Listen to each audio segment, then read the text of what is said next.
I'm going to review two setups for hip axial rotations. The first one, we'll lay on the back, move the knee in toward the chest to attain some position of hip flexion.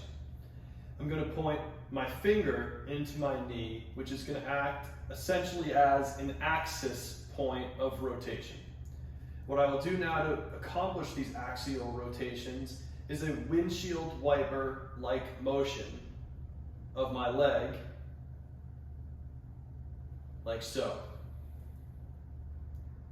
Now, arguably, the great benefit of this exercise is going to occur in the most rotated positions, meaning as the foot is all the way out away from the body into hip internal rotation, or as the foot moves across the body into hip external rotation.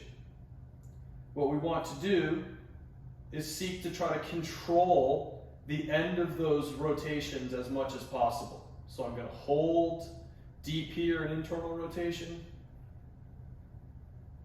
and then hold deep here in external rotation. For programming, we're going to do a minimum of 10 rotations toward either side.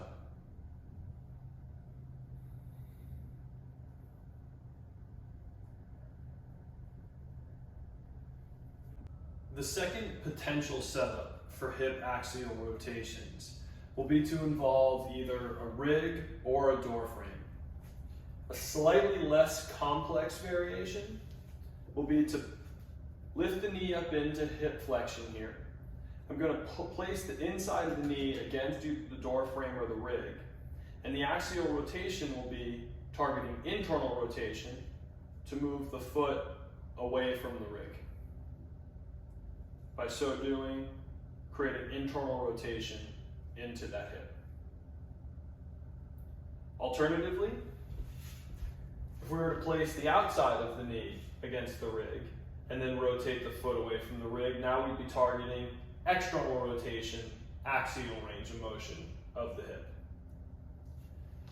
A slightly more complex variation will be to turn our belly toward the rig, lift the knee up and out to the side, now in a position of hip flexion and abduction, and then subsequently begin to internally rotate.